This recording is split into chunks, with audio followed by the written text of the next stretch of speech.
हाय, तर आजची सुरुवात या छान छान फुलांपासून. इथे खूप सारी फुलं होती आणि खूप डेकोरेटिव्ह वस्तूची व्हरायटी होती. तर इथे आम्ही थोडीशी खरेदी केली आणि निघालेलो आहे पुढे जाण्यासाठी. इथं आम्ही आलो मंदिरामध्ये. इथे आहे 5 नद्यांचा उगम झालेलं हे मंदिर आहे. पण इथे आतमध्ये कॅमेरा अलाउड नाही आहे, फोटो काढणं अलाउड नाही आहे. त्यामुळे कॅमेरा आम्ही बाहेरच ठेवला, म्हणजे मोबाईल बाहेरच ठेवला आणि निघालो पुढे जाण्यासाठी. तर इथे आम्ही आता वेण्णा लेकजवळ आलेलो आहे. इथे आम्ही थोडासा नाश्ता करणार आहे, कारण भूक लागलेली आहे. आम्ही रूम सोडताना खाल्लेलं. त्यानंतर आता दुपार झालेली आहे आणि मुलं असल्यामुळं भूक लागलेली आहे सगळ्यांना. तर इथं आम्ही थोडंसं फिरलो, त्यानंतर इथं फोटोज काढले आणि आता इथून पुढं मॅप्रो गार्डनसाठी निघणार आहे. मी पहिल्यांदाच मॅप्रो गार्डनमध्ये आलेली आहे. तर खूप सुंदर आहे इथे. छान वाटलं मला हे पाहून सगळं. आणि इथं मुलांना खेळायसाठी बाहेर खेळणी होती, तिथं मुलं खेळायला लागली. थोडा वेळ आम्ही त्यांना खेळवलं, त्याच्यानंतर इथे पुढे आलो, फोटोज काढले आणि त्यानंतर आम्ही आतमध्ये जाणार आहोत. खरेदी करायची थोडी.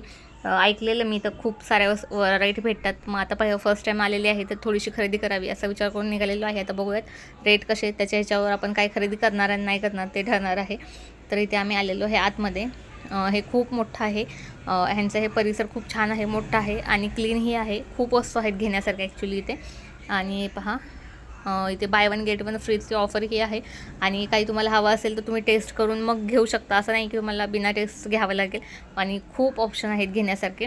तर इथं मी थोडं मँगो पल्प ते घेतलेलं आहे, जे मुलं खातात आणि आता समर येईल तर तेव्हा लागणार म्हणून. त्याच्यानंतर पुढे पुढे निघालेलो आहे. इथे चॉकलेट्स घेतले, तेही रिजनेबल रेटमध्ये मिळाले आम्हाला. चला तर आता इथून निघायची वेळ आलेली आहे. हे पहा, इथे वरती पॅराग्लायडिंग करणारे होते, त्यांना थोडं कॅप्चर केलं आणि आता निघालेलो आहे खाली वाईच्या गणपतीला. तर इथं वाईच्या गणपतीला आल्यानंतर आम्ही थोडीशी दर्शन केलं. इथे मोबाईल आतमध्ये अलाउड नाही आहे, तर दर्शन केलं, फोटोज काढले. त्यानंतर आता पुढं जाण्यासाठी निघणार आहे. आता रात्र व्हायला लागलेली आहे आणि मुलं गाडी ड्रायव्हिंग करून कंटाळलेली, तर चहा पिण्यासाठी आम्ही परत थांबलेलो आहे. तर आता चहा घेऊन परत निघणार आहे घरी जाण्यासाठी. आणि जसं ठरवलेलं तशीच ही ट्रिप खूप छान झाली. सगळ्यांनी मजा केली, कुणालाही कंटाळा आला नाही. 2-3 दिवस आमचे कसे गेले कळलंच नाही. आम्ही खूप फिरलो, आम्ही मुलांना घेऊन छोट्या छोट्या. तर आता जायची वेळ आलेली आहे. तर आजच्यासाठी एवढंच. भेटूया आपण नेक्स्ट व्लॉगमध्ये. तोपर्यंत बाय. Thanks for watching.